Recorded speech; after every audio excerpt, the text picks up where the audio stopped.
The action takes place on the continent of Elion, the world of swords and magic. As in any other world, it has its own hierarchy. Here everything is ruled by the one who is stronger. There are 3 venerable and 4 saints who live here, who are at the top of the hierarchical ladder, and, of course, they are the most respected in this world. The 4 saints founded 4 schools, and their teachings spread throughout the world. The venerable ones decided to isolate themselves from the world and its problems. This is the unchanging foundation of the existing reality. All the power of the world is in the hands of the saints and the venerable. The fact of this absolute power over the world allows their followers to flourish. Any uprisings and resistances have no chance of existence. But sooner or later everything comes to an end. Old orders are replaced by new ones. Then new heroes are born. Now, in the summer forest, on a clearing cleared of trees, like a meteorite, the guy landed in the middle of the lair of a magical wild beast, similar to a huge 3-headed polar wolf. The animal went berserk, but the young man in the clothes torn by the fall, not yet regained consciousness, could only grab his head and stretch out how much it hurt him. Having come to his senses, the hero asked about his location, almost immediately feeling the breath of a wolf on the back of his head. But not realizing that it was an angry wild beast, he began to worry about the question of what stank so much. The answer was found as soon as he turned around at the smell. Bursting into a cry of horror, the guy began to run away from the wolf, but with a roar he tried to knock the hero off his feet with an icy huge half-ring that he had created himself. Fortunately, the guy managed to bend down and save his life. The half-ring demolished a tree that was in their way. The guy turned to the animal with a request to stop chasing him, justifying himself by the fact that he accidentally landed in the animal's house. But this does not stop the creature even more excited by the chase. It strikes again, spewing 3 icy streams from its mouths, which manage to knock the guy to the ground. Falling, the hero, upset by the thought that now the wolf can really kill him, thinks that his life is already pathetic. This causes him to have a flood of tears and angry cries to the wolf about how disgusting his breathing is. He even suggested that the animal has not been brushing its teeth since birth. Meanwhile, the beast is preparing to strike the guy with the next, most powerful blow in his arsenal. Exclaiming from the sight he saw, the guy jumped up and rushed away from the animal with cries for help. At this moment, the hero activated the Huazia technique, which he practiced as a child. This confused the guy. He did not understand why it worked. His body was covered with a red glow. At first he doubted this power, but then he realized that this was the only thing he could count on now. Developing speed, the guy confidently ordered the wolf to go to hell, and said that the animal would not be able to kill him so easily. Wishing good luck to the beast, the guy teleported away. The hero stopped, clutching his legs, and tried to catch his breath, being far away from the wolf. He said it was very exhausting, but his attempts to recover did not last long. He saw a huge shadow of another magical creature in front of him. This time, the disturbed owner of the dwelling turned out to be a purple bear of very large size. The guy was shaking all over, but he raised his index finger and, turning to the bear, said that he could explain everything. Of course, in response, except for the angry growl of the animal, he heard nothing. Running away from the huge bear now, the guy shouted that a wolf had driven him here and told the beast to kick his ass, and not the hero who had suffered enough. The guy jumped into the bushes standing in the way of retreat, saying that he urgently needed to get out of here. But behind the bushes there is a small cliff, flying out from which the hero lands directly on a blue-eyed blonde who was calmly strolling through a forest clearing.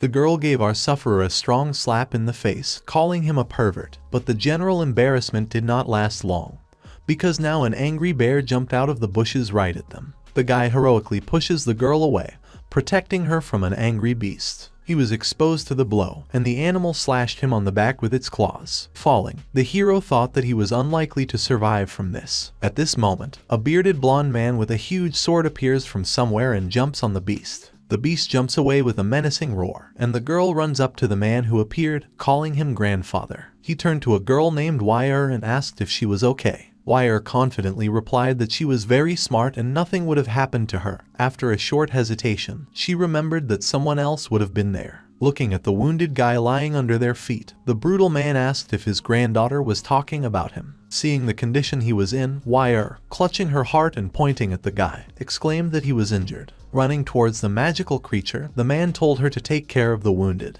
Wire asked the hero if he was okay and if he could hear her. He didn't answer anything, but keeping the last grains of consciousness, the guy felt pain and thought that he wouldn't mind dying for such a cutie. Having completely disconnected, the hero found himself in his mind, but did not understand what kind of place it was. He was tormented by questions about where he was and who he was. Memories began to flash through my head, replacing each other. In the first memory, he was a little boy lying on the ground of the playground and his peers were laughing at him. Laughing angrily, a bunch of children threw a notebook with the inscription Huazia technique at the hero and, not believing, asked if there were still people who believed in cultivation.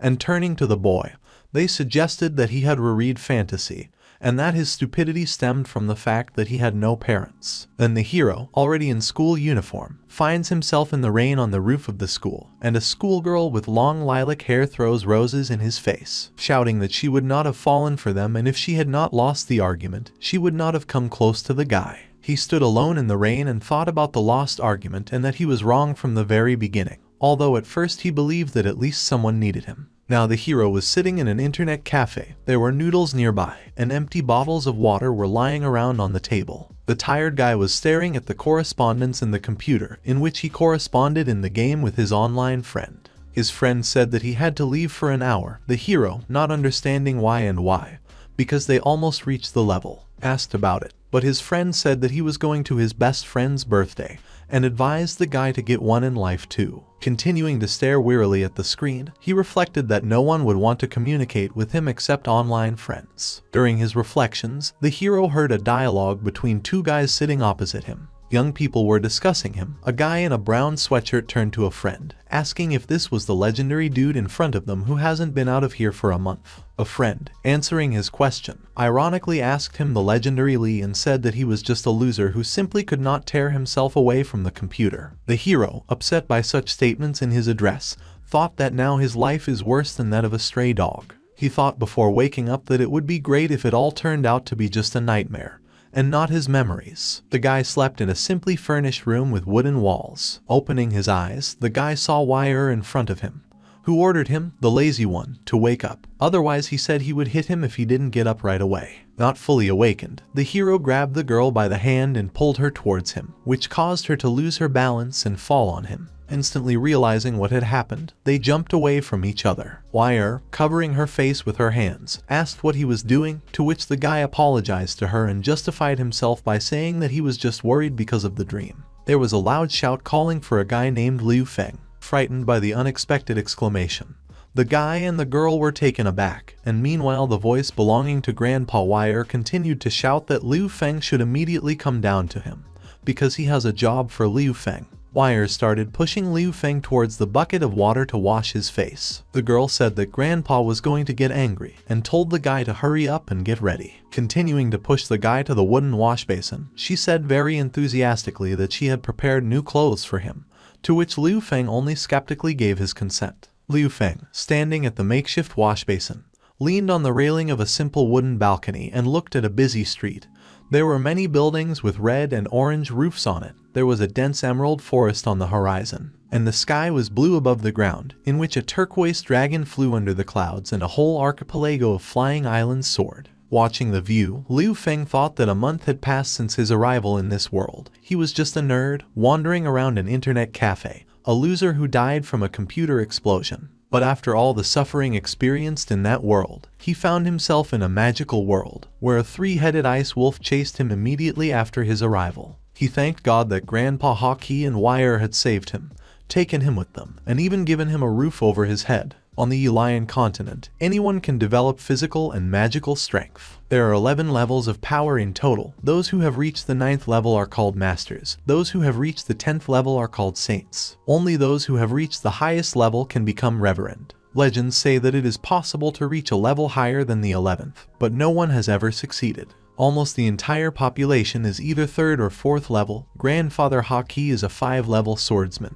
Wire is a disciple of one of the 4 saints Lan Dai. She is very capable, because only those who have high potential or those who can join the saints in the future can become disciples of saints. All that Liu Feng has is the Huazia technique, the name of which makes it clear that it is useless, although in his youth he was convinced of the opposite. The guy sincerely believed once that this technique was strong and spent a lot of time on its development, in order to be disappointed in the end, without getting results. Liu Feng was very surprised that his technique worked in this world. He reflected that the ability had not worked at all as he had expected. Liu Feng was tormented by the question of whether he could develop it with the help of the magic of the local world. The guy understood that he had nothing to lose in that world, so the fact that he found himself in a new reality for him is not something bad, because here he has hope. Liu Feng was pulled out of his long thoughts by the voice of Wire, who was handing him a dark brown shirt. The girl hit him in the face with clothes and ordered him to get dressed. When Liu Feng changed his clothes, she said that it suits him very well, and in these clothes he looks more like a mercenary than anyone else. Looking indifferently at Wire, simultaneously tightening one of the many straps on his chest, he asked if she was trying to insult him or if what she said earlier was a compliment. Seeing that this klutz couldn't figure out the strap on his shirt in any way, the girl volunteered to help. Watching the actions of his girlfriend, Liu Feng thought that she was very nice, and no girl had ever treated him so well. The heroes moved to a tavern full of people, where Wire deftly delivered orders. Liu Feng collected the emptied glasses, and Grandpa Haki watched everything happening from behind the bar. Liu Feng almost dropped one of the many glasses from his basin, but Wire managed to catch him in time and put him back, saying that the guy needed to be careful, otherwise her grandfather would kill him, to which the young man replied that if he didn't have time to wash them all, the man would also kill him. The fuss stops when the doors of the room open abruptly, and a tall, muscular man stands on the threshold. Everyone present turned their eyes on him. It's a sunny afternoon outside. Liu Feng is happy that he washed all the dishes, and Wire came out of the tavern and headed in his direction. She approaches the guy who didn't notice her and gives a strong click. All Liu Feng managed to do was exclaim in surprise, because Wire immediately began to teach him, telling him not to take so many dishes at a time and reminding him that if he broke at least one, Grandpa Haki would be furious. Holding the bruised temple, the guy replied that he understood everything and this will not happen again. The girl pouted, crossed her arms over her chest and turned away from him, saying that once she herself was the same, but one day her grandfather punished her and she no longer behaves so carelessly. After scratching his head, Liu Feng smiled and apologized again. Wire turned to him and began to remember their first meeting in the forest. She asked why the guy saved her then. Scratching his eye and turning away from her with an awkward smile, Liu Feng said that he could not help but save her then, because he had brought that beast to her. Besides, her life is more important than the guy's life. He started talking about how he didn't have people who cared about him, to which the girl shouted that he couldn't talk like that, because she needed him and now he was part of her and Grandpa Haki's family. As Liu Feng looked at the confused Wire, he thought about how glad he was to be part of their family. During their nice friendly conversation, a short blonde man, their age, surrounded by several tall men, approached them. He rudely called out to Liu Feng and ordered him to move away from his future bride. This phrase shocked Liu Feng. He exclaimed and turned to the girl to clarify whether she had a fiancé, to which she assured him that there was no question of any fiancé. Wire tries to drive away the impudent, reminding that she has the right to choose her fiancé. The impudent young man asked who this guy was, pointing to Liu Feng, and whether the girl's grandfather knew about him. Finally, the self-confident guy decided to introduce himself. He turned out to be the son of Academy President Lan Dai. He tried to insult Liu Feng again, but Wire stood up for him and said that the guy was a guest of her family and it should not concern this insolent man. Completely angry, the girl shouted that she would rather die than become his bride. One of the big guys standing next to the blonde man leaned over to his master and reminded him of some kind of teacher's insistence. The rather infuriated, arrogant young man tried to rehabilitate himself in her eyes, asking not to anger him and justifying himself by saying that he was just worried that someone like Liu Feng might offend her. Continuing his monologue, the young man made a terrible grimace and said that her family should not give up someone like him. After all, his father is the owner of this city. Liu Feng did not understand what was happening at all, but Wire did not lose her head and told the guy that this impudent man was not worth their attention and offered to just move on. But the ill-mannered guy was not going to lag behind them so easily. He began to put pressure on the girl, saying that if she married him, his father would pay for her studies at Xinlan, because only elite magicians and warriors who come from aristocrats who are far from comparable to civilians like her study there. Continuing his unpleasant speech, he asked if Wire wanted to be near such a poor and weak trash like Liu Feng. But this monologue was interrupted by Liu Feng himself, covering the girl with himself and addressing this spoiled rich man with the words that by forcing Wire to marry him, he insults her. In response to his bold words, the blonde's guards offered him their help in dealing with the guy, to which he gave his consent, but ordered not to kill, but simply put in place. A fight started. Men with swords rushed at Liu Feng, but the guy grabbed Wire by the arm and, very deftly dodging their attacks, overtook their master. He let go of the girl's hand and, along the way, saying that the blonde can't call himself a master if he only knows how to mock people all day long. And in fact he is an ordinary little hooligan who hides behind his father. This infuriated the master. He was about to swing his hand to kill Liu Feng, but he only masterfully dodged and parried with another question, in which he asked why the troublemaker was angry. Continuing to dodge his sword, he threw all sorts of barbs at him and at one point hit the guy in the face, causing him to fall backwards. This scene threw the big-ass guards into shock, but it didn't last long because Liu Feng had already knocked them down one by one. After the guy dealt with the opponents, he thought that the hurricane steps that he used during the fight were so strong that the power tripled, as well as the speed. This power really turned out to be useful. Looking at his hands blazing with energy, he continued to think about this ability. According to his assumption, it was the inner strength mentioned in Huaxia Nigong. The guy realized that Huaxia Nigong had officially started. Thinking led him to the fact that a real fight is the best way to discover new powers, and he does not know what level of strength he has in this world. Wire's voice brought him out of his thoughts. She said that she did not know that the guy had such power. To which Liu Feng replied that he did not know himself. He asked if the master's father would cause them trouble. The girl assured him that there would be no problems, because it was their fault that they attacked them. If he came to them with his father, she would just tell everything to her teacher. Raising his thumb up, the young man said with relief that in this case everything is fine. He took the girl by the hand and, hurrying, said that if they were late, Grandpa would ask him. Wire was thinking about the recent fight at this time. She understood that Liu Feng was fighting without spirit power and magic, but she could not answer the question that tormented her about why the guy makes her feel safe next to him. She wondered how he coped with the 4th level swordsman,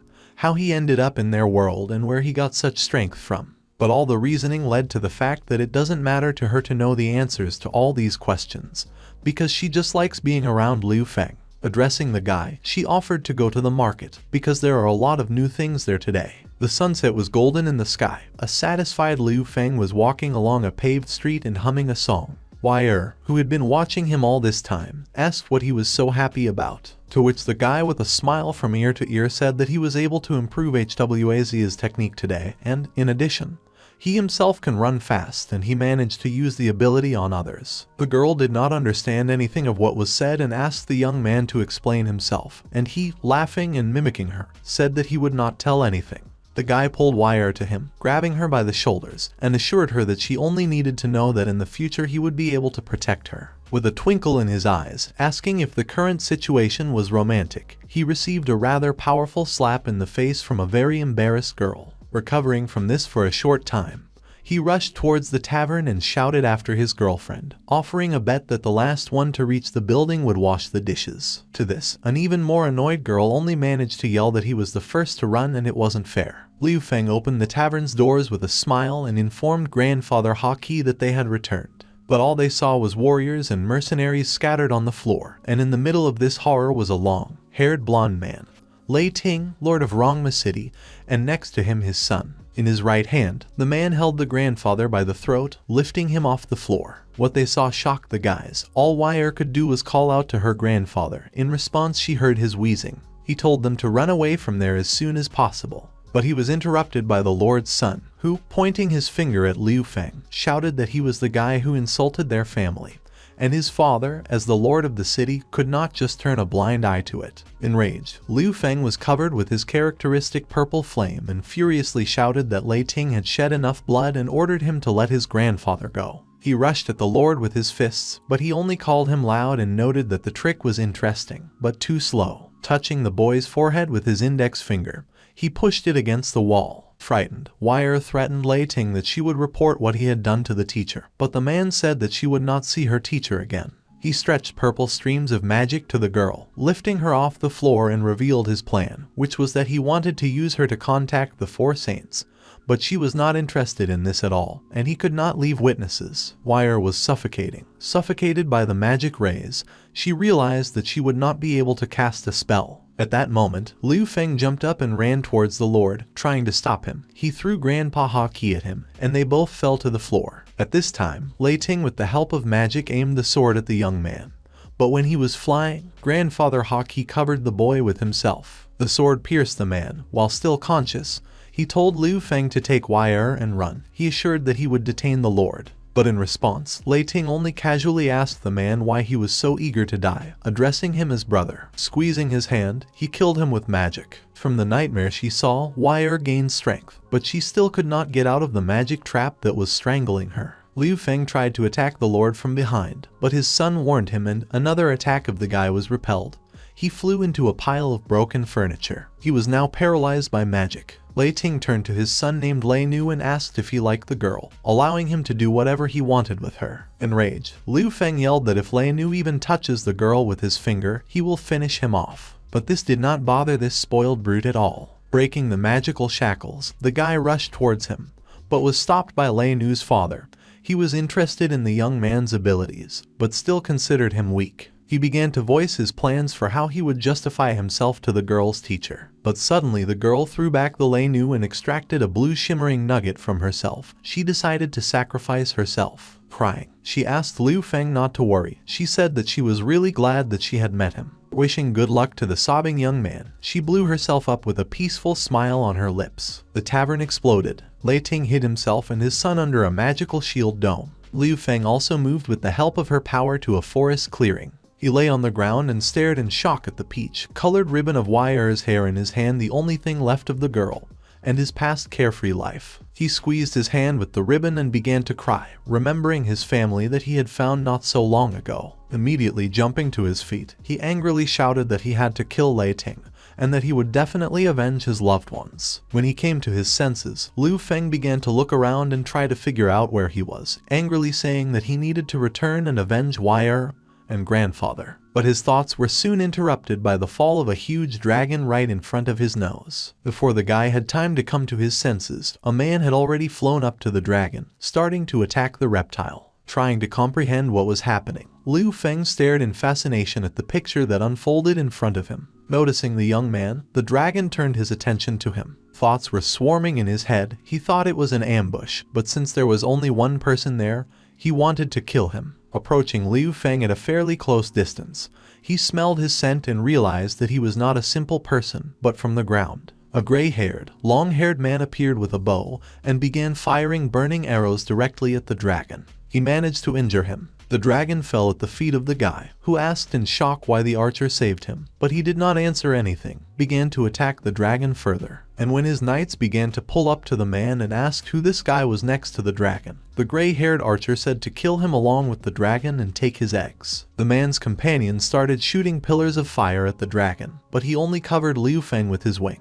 protecting him from their blows. The young man, not understanding why the dragon was risking himself for him, in response heard from the magical creature the instruction to run away first. These words upset the guy very much, as he remembered grandfather Haki, who sacrificed himself to protect him. Annoyed that everyone was risking themselves for him, Liu Feng soared above the ground and used the power of the aura, releasing the dragon's rage. He was covered with cracks all over and with an angry cry headed towards the enemies. Picking up a high speed, Liu Feng raced at the offenders. The green-haired man with the same green mustache held a massive hammer in his hands and with a grin said in response to the guy's actions that this rage would not give him anything. At this moment, a girl with purple hair headed towards the guy, frowning and swinging an axe several times larger than herself. She maliciously suggested that the guy dodge her blow. Liu Feng put his fist under the axe, deflecting the blow. He and the girl, creating a small explosion, flew away from each other. The guy was next to the dragon, who pulled him to himself with his tail, holding the ardent young man, who was eager to fight again. He told him not to get into trouble, because they are 7th level masters and they have holy weapons. Having braked with the help of her axe, the brisk girl frowned and wondered who the guy who had just repelled her attack was. She did not understand how he was able to resist her wind. Without thinking twice, Liu Feng meanwhile threw off the reptile's tail, and, despite the dragon's persuasions, he rushed at the girl. Quickly getting behind her, he was about to kick her, but he was stopped by a mustachioed man, hitting his huge hammer on his knee, protecting his companion. The boy was again on the other side of the clearing, without losing his fighting spirit. The enraged man swung a hammer at him, activating his ability. Mystical ornaments appeared around the hammer. He was already ready to pulverize Liu Feng, but the dragon covered him with himself, informing him that a group of ill-wishers had some kind of blessing, and now their strength is almost on par with the saints. These words made the young man think. He understood that they were strong, but not like that person. Liu Feng couldn't even imagine how strong Lei Ting was. At that moment, the guy vomited blood. He realized that his inner strength was exhausted, and the effect of the dragon's rage had already passed. He lost consciousness. Noticing this, the dragon was distracted, and at that moment the gray-haired man slashed him with his huge sword across his chest. The girl, not at a loss, began to urge the soldiers, shouting that the black dragon had weakened, and they should act sooner. The magical creature realized that it was time to leave there and, grabbing the boy with him, sword up, opening the portal. Having figured out the dragon's plan, the company of people fussed, and the same gray-haired man threw his sword at the reptile. The weapon stuck in his chest, but this did not prevent the dragon from escaping, saving himself and Liu Feng. The masters were disappointed that they had missed the dragon, but the girl with an evil grin said that they would not be able to escape, because her spell was already working on them. Opening his eyes, Liu Feng saw only rocks around. He was in some kind of cave. Clutching his head and muttering that he was in pain, he got up and, now sitting down, asked where he was. An unknown voice said that he woke up quickly. Turning sharply at the source of the sound, Liu Feng saw a yellow-eyed guy with his hair pulled back in a ponytail. He was leaning against the cave wall with a sword sticking out of his chest. The guy said that Liu Feng had saved him, but the young man, not understanding what he was talking about, looked incredulously at the guy sitting against the wall. The latter, in response to the incredulous look of his companion,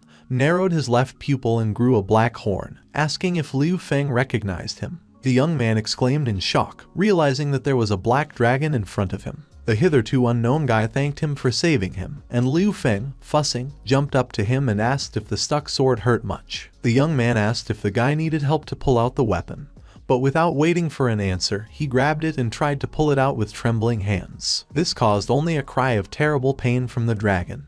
He shouted for Liu Feng to stop and said that the sword could not be pulled out so easily, because it would cause severe bleeding from which he could die. The frightened young man jumped away from him with apologies, to which the dragon only calmly said that it was fun for him to play, pulling the weapon out of his chest on his own. Seeing that the guy's mouth was bleeding, Liu Feng grabbed his shoulder and asked if everything was okay. The dragon calmly replied that it didn't matter, but this minor wound would heal in a month. Finally, revealing their location, he said that this was his fortress, and a group of people had not been able to find this place for a long time. Getting up from the floor, the guy assured Liu Feng that they would not be found. But the young man only anxiously asked him who the people who tried to kill them were and why they attacked the dragon. Answering these questions, the guy frowned and said that these were people from the mercenary regiments of the Fourth Empire.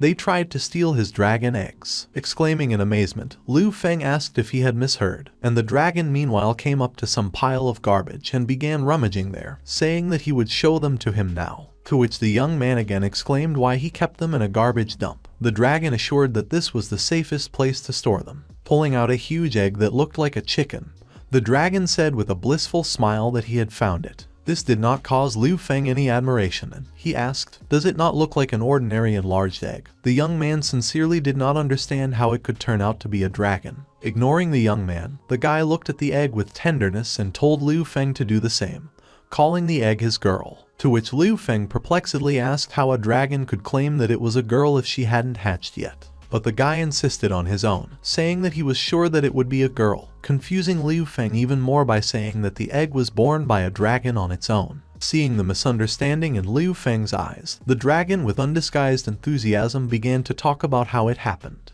About 6 months ago, when he woke up, he found himself in the form of a black dragon and spat out this egg. Hugging him, the guy said that the egg that came out of his mouth should be his baby. After his story, the guy put the egg in Liu Feng's hands with the words that he was giving it to him. After looking at the egg in amazement, the young man only exclaimed in shock, and the dragon, meanwhile, continued his speech, saying that by borrowing this egg, Liu Feng would be amazed. He also added that the young man is very brave, because he risks running around this world, because this is not Earth. Hearing the native word, Liu Feng asked with a smile how he knew about Earth, and whether there were other Earthlings in this world besides Liu Feng.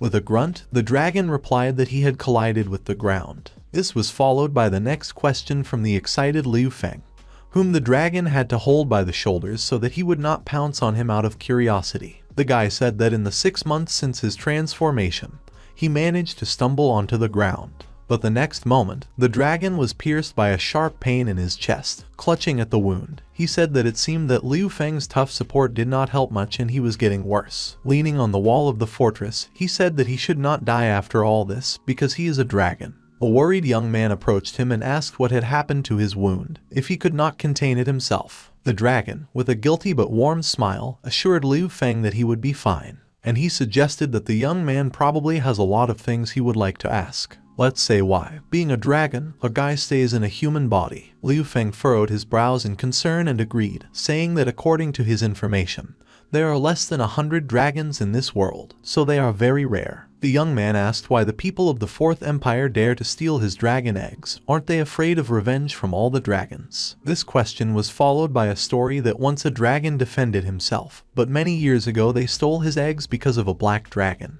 As a result, the black dragons were banished from their society, and other magical creatures no longer protected them. Therefore, people began to act. They began to steal the eggs of black dragons, because they were sure that others would not help them. The black dragons were forced to defend themselves on their own, and because of this, there are so few of them. Eggs are needed by people in order to gain the power of a dragon, because they will not be able to cope with a large dragon, but with a newborn completely. Shrugging his shoulders, the guy said that he was one of those who suffered. There are people hunting for his egg all day. He added that if he found a way back to Earth, he would return there. He called this world broken, because here they can't even play mobile games. It makes people unable to stay here. Holding his chin with his hand, Liu Feng furrowed his brows in thought and agreed with the dragon's words. But the young man had another question. Why his power suddenly awakened in this place? In response, he heard that as far as the dragon knows, there are no such abilities in this reality. He called Liu Feng's strength strange, because the magical creature did not feel any fluctuations in magic and spirit from the guy, but called his fighting power strong enough. The dragon asked how he did it. Looking thoughtfully at his palm, which was immediately covered with purple flames, Liu Feng replied that he did not know himself, but it seemed to him that this was due to some internal exercise that he was training. In response to these words of the young man, the dragon smiled mysteriously and said that his strength in this world may be different, but it looks like he lived here for a while. The dragon asked Liu Feng how he could get into such a deep forest alone. It almost hurt a magical creature. Such words made the young man fall into a trance. He remembered everyone he had lost, immediately changing his face. He angrily exclaimed that he was going to destroy the killer from the memories of the heavenly souls of Wai and grandfather Haki. These words struck the dragon, and he approached Liu Feng with a huge smile, and taking his hands, said that Wai could be alive, because there is a god of life in this world. He revives those who died before reaching their goal. Dumbfounded, looking at the interlocutor, the young man asked if the gods of life could return Wai and asked where and how he could find them. But the collapse of the ceiling in the dragon fortress did not give him the opportunity to answer Liu Feng's questions. The dragon immediately realized that these fluctuations were from people. At first, he did not understand how they were able to find this place. But then, seeing an aerial butterfly, it dawned on him that it was all, as he put it, damn tracking magic. Without losing his composure, the dragon shouted that he was now using teleporting magic again. He ordered Liu Feng to take his girl first, to which the bewildered guy asked what would happen to him, the dragon. But in response, he only said with a smile not to worry about him. He assured that he would be able to fly away from the enemies, because when he wants to escape, no one can catch up with him. Throwing the ill-fated sword into Liu Feng's hands, the dragon said that he would find it after a showdown with the mercenaries. He warned the young man not to abuse this sword, otherwise he would be attacked back. The dragon assured him that his daughter would take care of him. While the dragon was creating the portal, Liu Feng gritted his teeth and thought that he was weak and always protected. He had to become stronger to resurrect Wai and protect the dragon eggs. He believed that in the future he would be able to protect others. At that moment, the sun's rays danced around the sword. The teleporter had almost sucked Liu Feng and the egg into itself, but something went wrong and the magic was broken. In parallel with this, something scratched the young man and a drop of his blood fell on the egg. The transfer should not have taken place, but it was already too late, and the portal dragged Liu Feng with the dragon egg. A portal opened in the sky, from where Liu Feng flew out with a purple lightning with a dragon egg. They landed on the territory of the orcs. Coming to his senses, the boy remembered that the dragon tried to tell him something, but he did not hear. He remembered the egg and was horrified when he saw the crack. Suddenly, the egg in Liu Feng's hands began to glow and he realized that it was about to explode. A large explosion thundered, throwing the young man into the air. He saw a golden Chinese dragon among the red glow, exclaimed that it was hatching. Immediately after the Chinese dragon was born, the young man picked it up and, calling it cute, asked if it was a girl. But then a white haze enveloped the creature and, in the next instant, Liu Feng got a small foot in the face. The dragon, having assumed his human form, shouted that he was actually a boy. The young man only asked where this kid managed to learn such techniques, but again got kicked in the face. While the kid was conjuring himself a cute green dragon costume, Liu Feng was indignant that it was Yate, the dragon's father, who told him that the dragon should be a girl, so let him beat him. Calling the magical creature a harmful little dragon, he continued to shake the air with his completely unnecessary dragon outrages that he gave so much blood for the baby to be born. And in response he behaves so ungratefully, and even beats his savior. Liu Feng sighed bitterly and asked why he had to bother with him at all. But the little dragon, perched imperiously on the head of his savior, exclaimed that he was hungry, which caused a huge fright in the young man, who clutched his chest, asking if dragons drink milk. The imperturbable little dragon said he wanted meat. With relief and a kind of despair mixed in his voice, Liu Feng exhaled that since the young body demands, he will find meat for it. Kicking up the sword from the ground, the young guy activated his technique, and they rushed to look for food. Meanwhile, 3 elderly men in raincoats were watching the travelers. One of them with gray hair and a crown on his head said that he was late and now Liu Feng could not be detected. The 3 comrades continued to talk about the fact that no outsiders had appeared in their world for a century. But where they were, the dragon clan lives. None of them could say for sure whether the outsider was a dragon or a human, and whether he would become a new legend of this continent. After an hour of hunting, a contented young man roasted the prey they caught on the fire to an equally contented dragon. As soon as Liu Feng removed the food from the fire, the child immediately clung to it with his teeth. The dragon's menacing gaze confused the guy, and he asked what happened, adding that he was not hungry, which means that the baby can eat everything himself. The dragon muttered discontentedly that the taste of the food was mediocre, and he was not satisfied. The irritated guy said how difficult it is to serve this demanding dragon. But he quickly cooled down and said that Yate did not tell him the name of the newborn dragon, so he decided to invent it for him himself. Remembering the spectacular birth of the baby, he decided to call him Xiao Jin, which meant effect or special effect. In response to this suggestion, Xiao Jin only looked at the interlocutor skeptically, thereby causing another stream of indignation from Liu Feng. He asked what his strange facial expression meant and whether he was laughing at the cultural level of the guy. After finishing the meal, Xiao Jin curled up on Liu Feng's lap with the words that he was full and wanted to sleep, so let the young man not disturb him, causing this good-natured smile on the face of his savior. But behind that sweet smile, the guy was seriously thinking about whether Yate was able to escape without incident. Mentally addressing Xiao Jin, he said that Yate had entrusted the baby to him, so he simply had to take care of him. He thought again that he had to become stronger in order to protect Xiao Jin and resurrect Wire. Furrowing his brows menacingly, he promised that next time he would not run away. Liu Feng looked at the starry sky and continued to ponder. He noted that this is a good place to train. He needs to take advantage of this and practice as much as possible. Next, he planned to find a safe place to find clues about the goddess of life, and then try to find Yate. Meanwhile, in the main palace of the Xinglan Empire, an angry red-haired ruler named Shen Ao listened to the report of his mercenary that the team hunting for black dragon eggs had failed their mission, and the dragon managed to escape. The king angrily pointed his finger at his subject, calling them all worthless, focusing on the fact that even with holy weapons, they could not defeat the dragon. The subordinate, already trembling with fear, raised his gray eyes to Shen Ao, adding that the report contained information that the dragon had a personal assistant during the fight. The man immediately wanted to know more about this assistant and asked who it was. In a voice cracked with fear, the subject replied that it was a child with black hair and black pupils, assuring that his subordinates would be able to find him. But the monarch interrupted him, saying that there was no need for this, since he had other plans for the current situation. After 10 days of living in the Dragon Land, the desperate Liu Feng and Xiao Jin lay with their faces in the ground, and surrounded themselves with signs baits for wild animals, covered their heads with piles of soil on which flowers had sprouted, so they tried to catch some wild beast for themselves. The dragon complained to the young man about severe hunger, but Liu Feng only asked him not to worry and focus on hunting.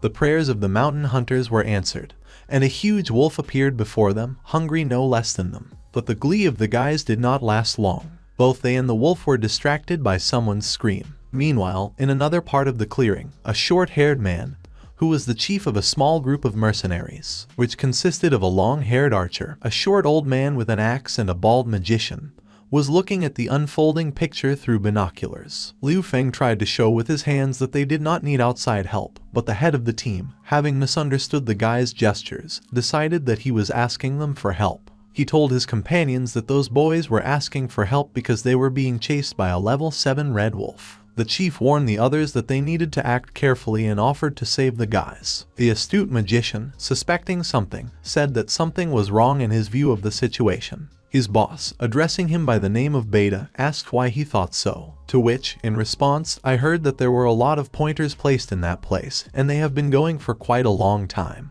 But despite this, they still could not find anything. In Beta's opinion, it was strange. He also noted that the signs themselves, placed around the boys, looked suspicious. The leader, only dismissing the magician, said that he knows about the caution of his subordinate, but believes that the lives of these children are more important. Assuring that the Fire Mercenary Regiment would never lose, he turned to the other men, urging them to follow him. All 4 rushed at the wolf and began to attack him.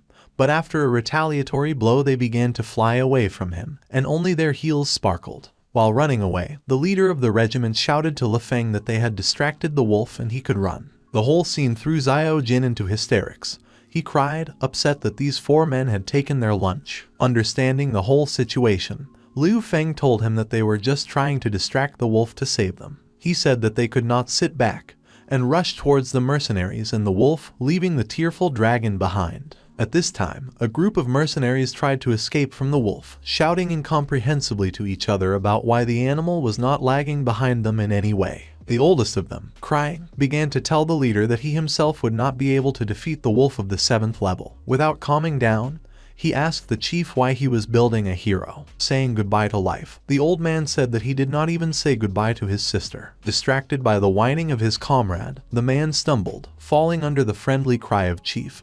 He looked at the angry wolf flying in his direction and realized that he was going to die. At the moment when the wolf was ready to land on the man in order to deal with him, he just breathlessly fell. It was the merit of Liu Feng arriving in time. Turning to the leader of the mercenary group, he called him Big Brother and thanked him for saving his and Xiao Jin's lives. Overjoyed after all by the successful hunt, the dragon jumped on Liu Feng's head with jubilant cries about the upcoming dinner. The whole shocked team of mercenaries gathered around the guys. They silently studied the children with their eyes, and only the archer broke the silence by asking what had happened. After some time, already under the starry sky, a motley company was sitting around the fire, feasting on fried meat. The head of the mercenaries praised Liu Feng, calling him talented, and said that he could not even think that those tablets were actually bait. Scratching his head in confusion, the young man said that he had lured animals with the help of these tablets, but this time the mercenaries distracted their prey, and the wolf ran after them. But the attention of the leader of the mercenaries quickly switched to Xiao Jin's animal appetite. He wondered in amazement how such a small child could fit so much. Making a serious face the next moment, he asked an equally exciting question, namely, he asked how the guys got here. Looking down, Liu Feng replied that he and Xiao Jin simply had nowhere to go. The man asked in amazement, and the young man, explaining, added that he and the baby got lost and did not know where to go. Having perked up, the man grabbed the boy by the shoulder, finally introduced himself as Ken and said that the guys had nothing to worry about, because he knew the whole continent well, and if they needed to go somewhere, they could just ask him, and he, in turn, would be happy to help them. Liu Feng asked Ken with admiration and hope if he knew how to get to the goddess of life, but to his great disappointment he saw only 3 incomprehensible faces of the mercenaries. Ken, scratching his head in confusion, asked who he was talking about and said that he did not know about the location of this goddess. But then Bates spoke up, switching all the attention of others to himself. He began his story about how after the end of the Battle of the Gods many years ago, absolutely all the gods in the world stopped their activities. After these events, no one ever saw the goddess of life again. This story worried Liu Feng very much. He did not understand what he should do next. Clutching his knees with trembling hands, the young man sorrowfully thought about the probability that Wire had survived. Ken put his hand on the guy's shoulder as a sign of support, addressing everyone with the words that even if no one has ever seen the goddess of life, this does not mean that she does not exist at all. And the man also offered Liu Feng to join their mercenary regiment.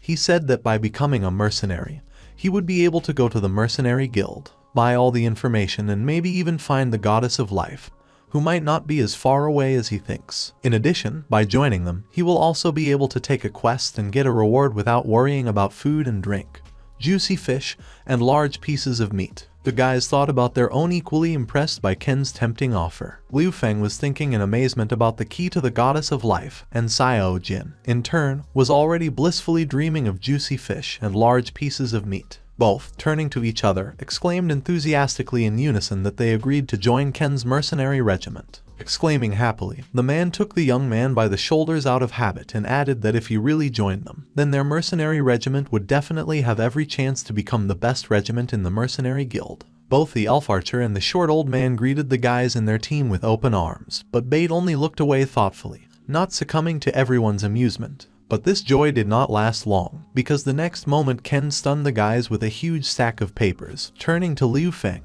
he said that by signing this contract, he would become one of the members of their hot mercenary regiment. Sorting through a stack of papers, Liu Feng absent-mindedly asked where the man had hidden this contract before, as well as why there were so many papers and what could be written in them at all. Leaning his hand on a pile of papers, which was at the height of his waist, he said that since the guy did not understand, he would explain to him. And Ken began to tell me what this contract includes. Namely, it included 10 insurance costs for medical care, paid leave, travel at the end of the year, travel allowance, housing, food subsidy, disability insurance, death insurance. And the man would really have continued to talk about the contract very enthusiastically.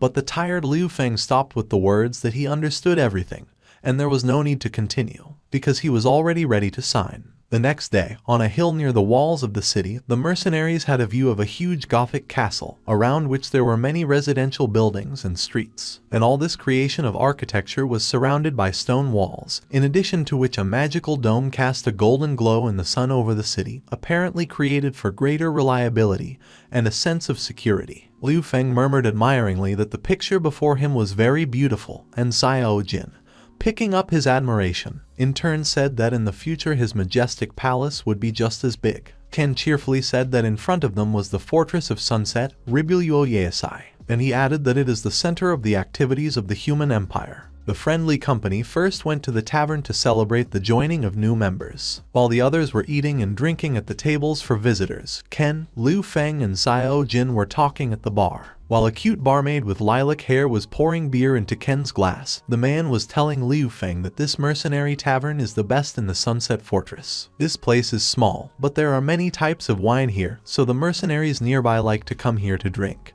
In addition to a variety of drinks, it's also a lot of fun. Liu Feng noted with undisguised enthusiasm that the atmosphere here was really good. Xiao Jin also noticed how many beautiful girls there were in this tavern. At this time, a friendly barmaid pushed glasses of drinks towards Ken and Liu Feng, saying that it was a beer with dragon's blood, as they ordered. And she, in turn, served orange juice to the baby. This attitude offended him very much, because he wanted, like the others, to drink beer. Making cute eyes, Xiao Jin asked his barmaid sister for a beer, adding that he would like the strongest. At such a statement, the girl moved closer to him, leaning on the surface of the bar and, smiling good-naturedly, asked the dragon how old he was. The same proudly folded his arms on his chest, said that if you count the time in the egg, then he is a whole 100 years old. The girl asked in surprise about the time in the egg and, covering her mouth with her hand, laughed, asking through laughter if he meant to say that he was a dragon. Having covered his brother's mouth in time, Liu Feng told the girl not to take his words seriously,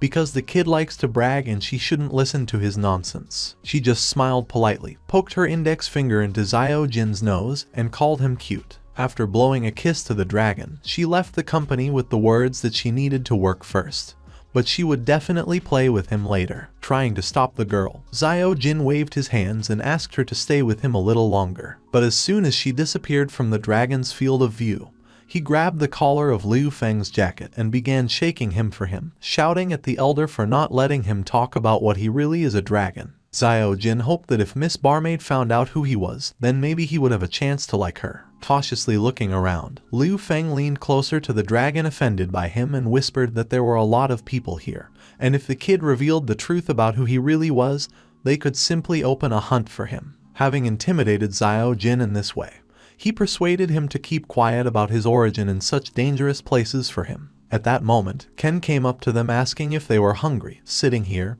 he assured them that the guys could choose whatever they wanted to eat, as he really wanted to treat them. Immediately, the animated dragon gleefully called the barmaid with a request to serve him a menu, because he wants to make an order. While the kid was gorging himself, Liu Feng asked Ken if there was really information that merchants could know about the goddess of life, to which the man, actively gesticulating, said that this is the Fortress of Sunset, the place where most of the traders of the continent gather. No matter what information he wants to know, he only needs to come to the mercenaries' tavern. Turning to the audience, Ken pointed to several people with the words that there were several information dealers whom they had already interviewed. Putting his hand on the guy's shoulder encouragingly, the man said that it seems that the goddess of life is not so easy to find.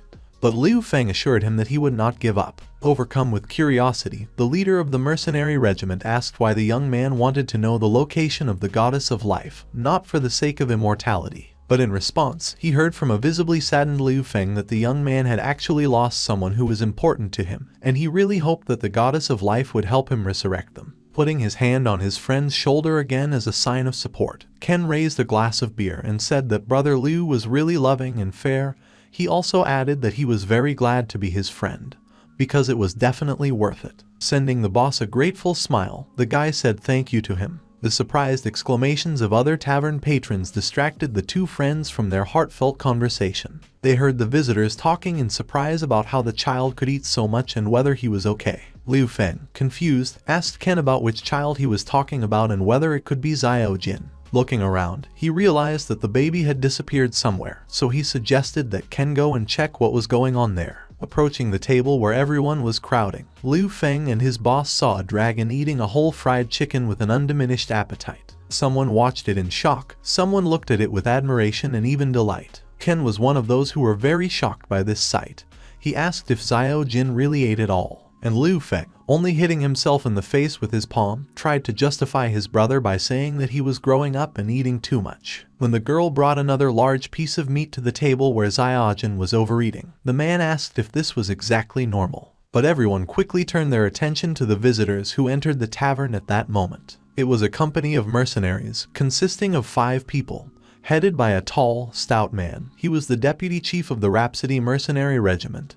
His name was Wu Ka. Ken anxiously asked why they were here. Ken grabbed Liu Feng by the shoulders and dragged him away from the newly arrived company, saying that they had to go, they would leave first. The young man, who did not understand anything, asked the boss with displeasure what had happened, and why on earth should they leave now. But the man only turned around in fright at the mercenaries from the Rhapsody Regiment, and explained to Liu Feng that these people were at the door from the Rhapsody Mercenary Regiment. They had several conflicts, and they always wanted to take revenge on Ken and his comrades. He asked the guys not to come close to them. Casting a wary glance in the direction of his detractors, Ken exhaled with relief, saying that everything seemed to be in order. At this time, 3 men, Ken's friends, approached them. They greeted and exchanged a few basic phrases, after which the leader decided to introduce his comrades to the new mercenaries of his regiment. Meanwhile, Wu Ka and his comrades took chairs.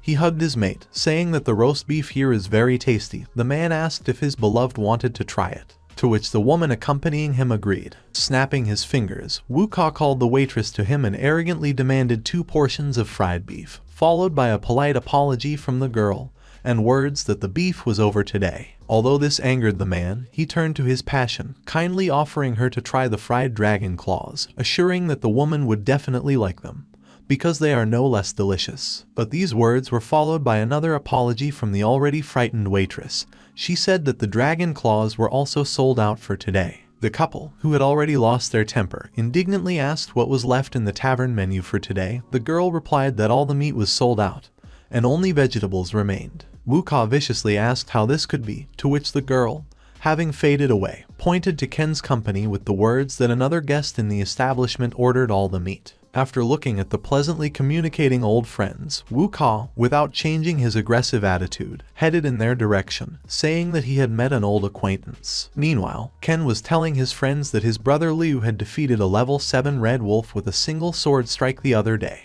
to which one man jokingly accused him of bragging, and another doubtfully said that he could only do such a thing if he had the power of saints. Liu Feng wanted to confirm his words, but then their friendly conversation was interrupted by Wu Ka. He turned to Ken and asked if it was him, and then asked why he didn't die with the step orcs. He continued his taunts, saying that the Rhapsody mercenary regiment had prepared a funeral for them, but they ruined everything by appearing alive and well. Ken lost his temper, hitting the table. He shouted that Wu Ka did not go too far in his jokes, to which the angry man pointed his finger at Liu Feng and asked Ken if he himself had just boasted that this boy was able to defeat the Red Wolf of the 7th level with one blow. Continuing to ridicule his friends, he said that the young man does not even have a fighting spirit, so he does not belong here. The mercenaries who came with Wu Ka simultaneously laughed after the boss. Waving his arms, Ken viciously shouted that he was actually telling the truth, and Liu Feng really defeated that powerful animal with one blow. These words finally drove Wu Ka out of himself. He said that he was at the 7th level and would let Liu Feng kill him, and if the boy failed to knock him down, then this would prove that Ken's eye was empty-mouthed. In addition, he demanded that Ken call himself an ordinary brat who only knows how to brag. Liu Feng agreed to such conditions, but offered to raise the stakes. He said that if Wu Ka loses, then how about he get out of here forever and never come to this tavern again. Wu Ka looked like an angry bull, in front of which a red rag was being shaken. He agreed to the young man's conditions and shouted that he was going to find out which of them was stronger. But Ken stopped him, blocking the way to Liu Feng with his hand, saying that Wu Ka had lied, because he was clearly level 8. He only asked if they were giving up. Ken in turn told the guy not to dare to fight this 8-level mercenary. But Liu Feng turned to him and asked Ken to believe in his strength. Turning to the waitress, the guy asked to borrow one tube from the drink. The girl gave him this tube. And so, clearing his throat and smiling, Liu Feng turned to Wu Ka, maliciously saying that in order to cope with him, the young man would not even need a sword to deal with him, just one tube would be enough. Making an angry grimace, the man turned to him and said that he had managed to anger him, and he would definitely make the boy regret meeting him. But, without losing his fighting spirit, Liu Feng skillfully countered by pointing a juice tube at the offender with the words that with all due respect, it was Wu Ka who would regret offending his friend Ken. While all the visitors of the tavern watched in shock and said that they could not even think that there was someone who would not be afraid to challenge Wu Ka. Someone from the crowd picked up on this topic, saying that Wu Ka is after all the 8th level, and if the boy loses, he may die altogether. Amidst all this chaos, only Xiao Jin was calm as a boa constrictor, and did not worry at all about the fate of his friend. He continued to eat meat calmly, saying that he did not understand the meaning of fighting and it was better to just eat. Meanwhile, Wu Ka and Liu Feng stood opposite each other, preparing for battle. One of the friends asked Ken Zai if Liu Feng was going to be alright, and the old man from their mercenary regiment said that Wu Ka looked very angry. He was worried about how their squishy friend could defeat him. At this time, Ken was thinking that even if he was sure that brother Liu would be fine, Wu Ka's strength was beyond imagination. He was afraid for brother Liu. But putting aside doubts, he remembered that Liu Feng was his friend, and it was his fault that he was fighting.